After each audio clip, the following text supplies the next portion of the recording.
Welcome back to My Block Jags. I am Denero Scurry. And we got some news. It's not breaking news, but it's kind of something that I kind of was alluding to with my last video. We're having no preseason games this 2020 season. So that's a good thing, in my opinion. If you're worried about player safety and travel and all that good stuff, no preseason games. So you kind of postpone everything as far as with live action with the NFL players and NFL games. So I think that's a good thing. Unfortunately, it is bad for the rookies, undrafted free agents, and bubble players. The guys who were drafted, they still want to try to impress.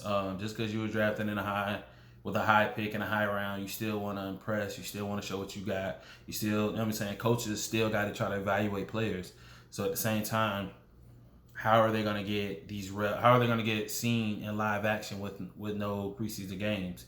You know, the preseason games really aren't that they really aren't that entertaining. There's still live football, and a lot of coaches get evaluate players. A lot of players get to put film out with the team that they're on, or other teams, the teams that are playing, or the other 32 teams that are in the league. So by them cutting preseason, now you don't have that film no more. So I don't know if the teams are going to start sharing film. I don't know if it's going to be like a big folder of film, scrimmage, or you know what I'm saying, in team or team scrimmages or whatever it may be. I have no idea, but yeah, that's gonna it's gonna be kind of rough for those guys. The undrafted free agents.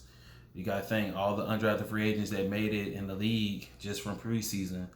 Just off the top of my head, you got Allen Hearns for Jacksonville. He was undrafted out of Miami.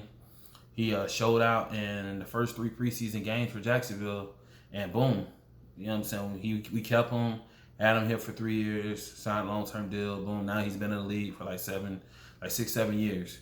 You know what I'm saying? He's an NFL player, started a career. You got other names for multiple different teams, multiple different players started off as undrafted free agents, and they use preseason, they use that time to get film and to really show what they can do to their team and maybe other teams.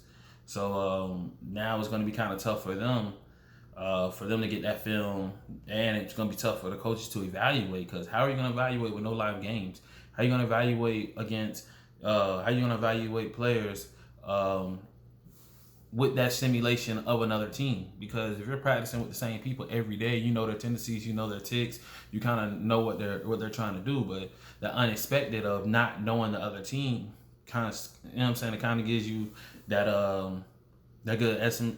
Like, what's the word I'm looking for? I was about to say some crazy ass shit. It'll give you, you know what I'm saying, a good estimation of, that's not the word. It'll give you good grounds to figure out what, you know what I'm saying, what's the what that player can do.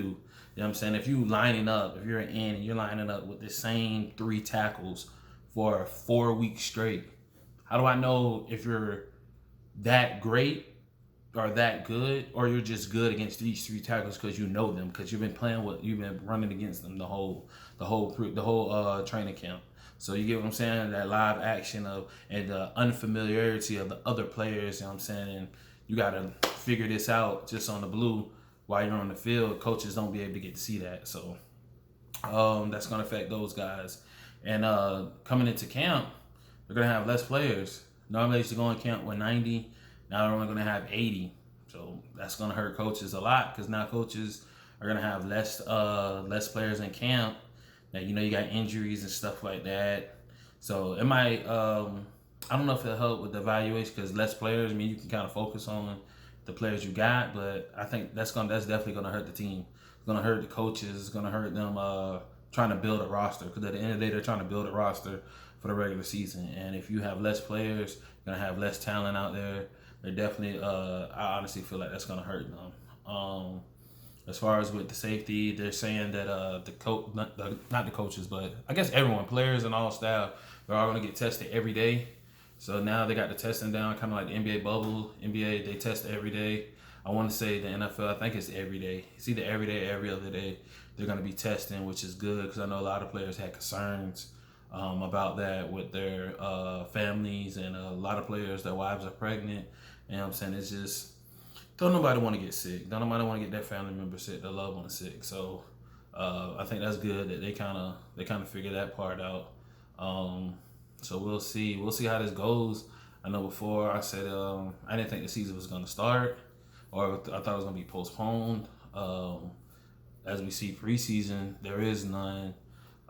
Maybe they're going to postpone the season, push it back a little bit. I don't know. We'll see. I mean, all this is kind of new, but I'm happy they are going forward still with the football season. This shit is kind of boring with no sports. We all missing sports, man. I'm not even gonna lie to you, I miss sports. This shit, like I said, it's boring without no football. No football, you just sitting around watching highlights. Now NBA came back, so you kind of get a little live sports with the NBA. But I'm a football guy. I love football. So with this, now they kind of getting the ball rolling. It's rolling slow, but now the ball's finally rolling with the upcoming season, and we'll see. We'll see exactly how this goes. You guys let me know what you guys think about the no preseasons. Write it down in the comments. Let me know what you guys think. Are you excited or not excited? But I mean, like, how do you feel? Do you not really care? I never really cared about preseason. Only thing I really cared about was seeing live football. That was just it. From January to August, Jacksonville wouldn't be playing. So as soon as that first preseason home game, I was always trying to get tickets so I can just see live games. I mean, after 20 minutes of the game, you're kind of like, this shit's it's getting kind of boring now because you got the third and fourth string players out there playing, so you kind of lose interest in it real quick, but you're still excited that that there is football on. So let me know what you guys think. Do you care? Are you happy or what? You know what I'm saying? Hit me up in the comments. You know what I'm saying? And also follow me on Twitter. That boy Scurry, ThatBoyScurry. Hit me up on Twitter. I'm always tweeting something random or whatever's on the timeline, chit chatting. Haven't really been talking about sports that much because really ain't been no sports going on. So, but hit me up on Twitter, follow me there, and until then, I'm saying to the next video, holla at me.